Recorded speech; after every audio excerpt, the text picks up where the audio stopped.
guys. We got Gloria Lauren on the line, so Oh, we're going to go ahead and yes. take her on the Midnight Hour radio show. All right. Gloria Lauren, what's happening? Not too much. It's Saturday night, kind of relaxing. Everything's good. I got to leave tomorrow. I've got a show tomorrow night, so I got everything organized and I'm packed, and I'm just hanging out and talking to you guys. You know what, Awesome. Gloria? Right. I was going to pick between Usher and Robin Thicke. So I said, well, Gloria, that's her son, so she probably done heard all this music a million times. So I was like, I'm going to go on and pick Usher for her. That's Usher is one of Robin's very favorite people to work with and to know, and he's been a great friend to Robin. And you know, I've actually never met him, but I've just heard such great things about him from Robin. Right. So for you guys that don't know, Gloria Lauren is an actress and a singer in her own rank, and she also created the songs from The Facts of Life and Different Strokes, which is huge, if y'all don't know it. And but Gloria Lauren is also Robin Thicke's mother, Yes. and the ex-wife of the infamous and most famous Alan Thicke. Alan Thicke. The infamous, okay. He infamous like me, but I ain't rich as he is, but he infamous too.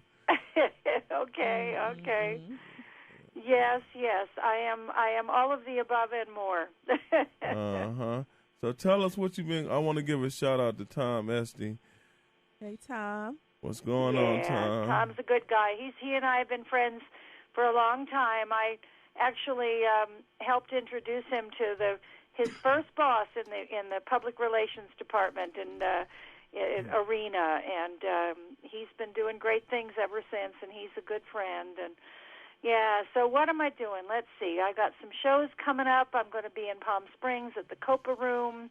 I've got a book that's out that's gotten great reviews called Coincidence is God's Way of Remaining Anonymous, which is a quote by Albert Einstein. And I had a series of extraordinary coincidences in my life, and I spent a number of years researching the subject and trying to understand why someone like Albert Einstein was talking about coincidence and the divine. So it's a meeting of all of that information along with my personal story. So it's gotten great reviews, so I'm real happy about that. You know, Einstein, he wore the same kind of outfit every day. It was different clothes, but it was the exact same outfit.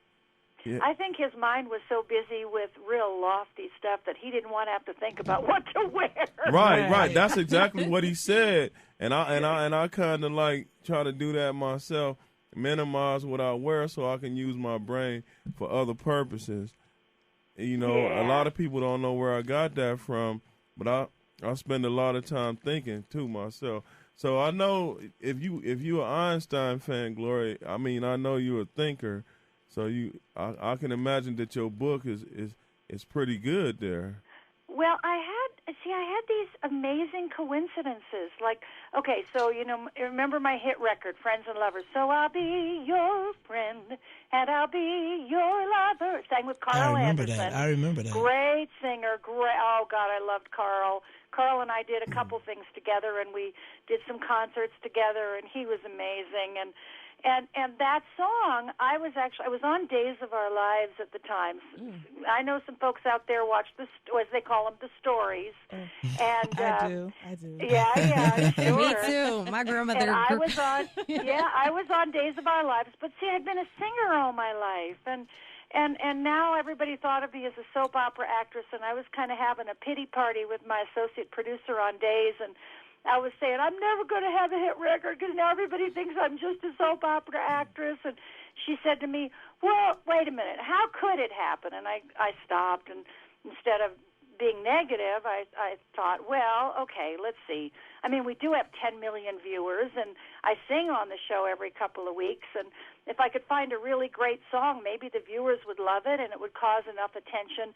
Anyway, the very next morning, she brought me a song that had been sent into the show that nobody had played for me yet. And sure enough, I put the tape on, and I hear, what would you think if I told you? And I went, oh my God, that is a hit song if I ever heard one. Now, it took a year to get it released. But here, the very next morning, after talking about how it might happen, the right song shows up. And so I just had this series of coincidences like that, and I started to think about, well, what role do we play? What about when the bad things happen? You know, what about when the tough stuff happens? What kind of a coinciding is that? And what is it asking of us? So it took me a while to figure it out. It actually took me quite a number of years to write the book and really get it honed in the way I wanted. But I've just gotten such great response from people who've said it's really changed the way they look at their lives. Right, absolutely. You had another hit song called "Slow Dance," didn't you? Well, Slow Dancing, I did a remake of Johnny Rivers. That was a great song, yeah. What made you want to do that? Song. You know what? There are some songs that just stay with you through the years, and you always loved hearing them, and finally you just go, you know what? I want to take a shot at this and see if I can make it into something that's my version of it, that updates it a little, that gives it a little more pizzazz. Sometimes you need to do that. Right. I said sometimes you need to do that in order to bring people to you. Just for your creative outlet, and you get excited about things, and I think you got to follow your dream and follow your excitement about things. Right. Well, I want the audience to hear a little bit of your song "Slow Dance."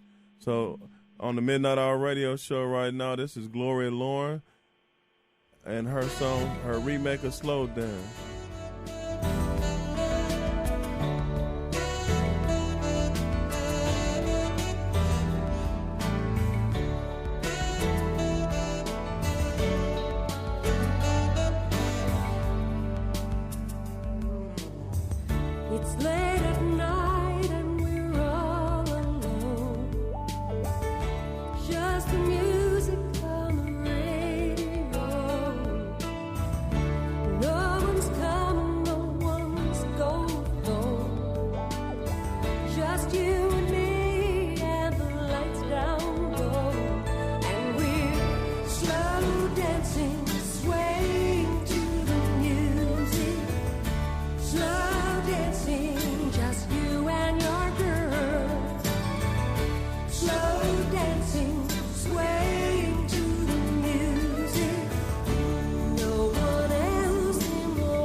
Beautiful. Gloria beautiful. Song. Love it's it. such a romantic song, isn't it? Yeah, it's like you can see people dancing on the porch and the wind is blowing and the whole nine. I like that. Yeah, I know. I just love that song. Well, this is Michael G. here. How are you doing? Hey, Michael, I'm doing fine. Listen, I do want to tell you that I personally enjoyed you through the summer. You know, we were latchkey kids, so we had to watch the soaps. So I enjoyed watching you. I enjoyed watching you through the summer. However, I do want to talk about your involvement with the Diabetes Corporation and how do you work with that? Well, the Juvenile Diabetes Research Foundation was formed a long time ago, and my son, Brennan, Robin's brother, was diagnosed when he was 4.5 years old with diabetes. So Alan and I got involved in working on some fundraising ideas, and actually a book I put together that was a Days of Our Lives celebrity cookbook raised over $1 million for diabetes research. Wow. And that's actually the first story in my book about how the money came about to pay for the printing, and that was a whole coincidence too. But anyway, so I for many years I was very involved with JDRF, and they just do great work. They're the leading funder of diabetes research in the world other than the U.S. federal government. So they're doing great work that's benefiting people and finding new answers, and it's really been a privilege, and it's really changed my life, to work for something so big as trying to be a part of the end of, finding a cure for diabetes. Right. Everyone doesn't get that opportunity, but that's an excellent opportunity. Right. Yeah, it is. Sometimes, and that's what I talk about in my book, too, is, sometimes something real hard comes our way. Like my son being diagnosed with diabetes was the hardest thing in the world. I mean, it was 4, and I had to give him these injections and hold him down, and he hated it, and it was so hard. But what it was asking of me was asking of me to become more active in the world, to reach out beyond my own needs. Mm-hmm. And then I hooked up with people who had this really big vision about finding a cure for diabetes. And I latched onto that like a lifeline, Yeah. And it wasn't what I gave to it that was so important. It's what it gave to me. It enlarged my sense of what's possible in the world. And, very often the things that we really want to work for, really big ideas like, peace or, mm-hmm. The right kind of energy or saving the planet from climate change. I mean, those things may not be accomplished in our lifetime. But when you work for something that big, your life keeps expanding, and you keep getting in contact with people who have such big ideas, and it keeps our lives creative and interesting and moving forward, and I just love that. Well, Gloria, we got about 3 minutes left, so we want to induct you into the Midnight Hour Radio Show Hall of Fame. Oh, okay. It started with Marilyn McCool and Billy Davis Jr. You probably know them, don't you? Oh, I know them. Oh, yeah, they're so good. They're such good people. Yeah, they are. Yeah, they love us at the Midnight Hour Radio Show. And we love them. Love it. Yeah, we love them, too. So I'm going to let Rocky Thunder induct you into the Midnight Hour Radio Show Hall of Fame.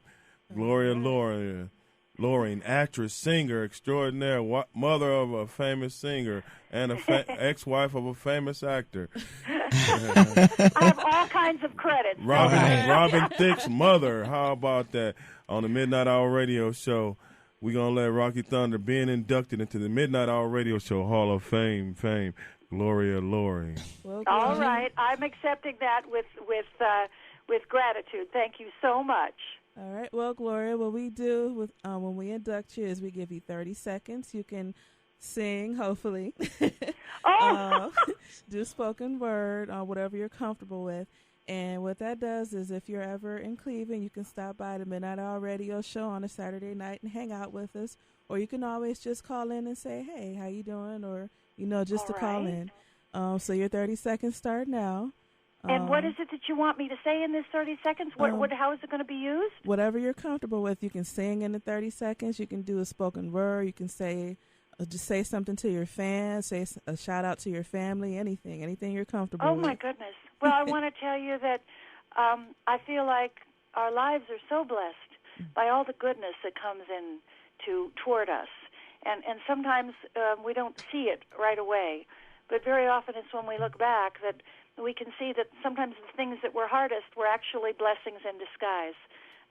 Somebody who was a tough person to be with maybe taught us to stand up for ourselves, or, so I feel like my whole life just keeps unfolding, and I know Robin feels that way too, and the rest of my family does, that we're just on this great adventure, and I love sharing it with other people. Absolutely. Right, that was wonderful. Gloria, we want to thank you. You're such an inspiring person and a wonderful role model for coming on the Midnight Hour Radio Show. We want to just give you a round of applause. Gloria Loring on the Midnight Hour Radio Show. You guys sure have a good time together. I love it. Yes, we do. Thank you. Have a wonderful evening, Gloria. All right, you too. Take care. You too. Bye-bye. Bye. Wow.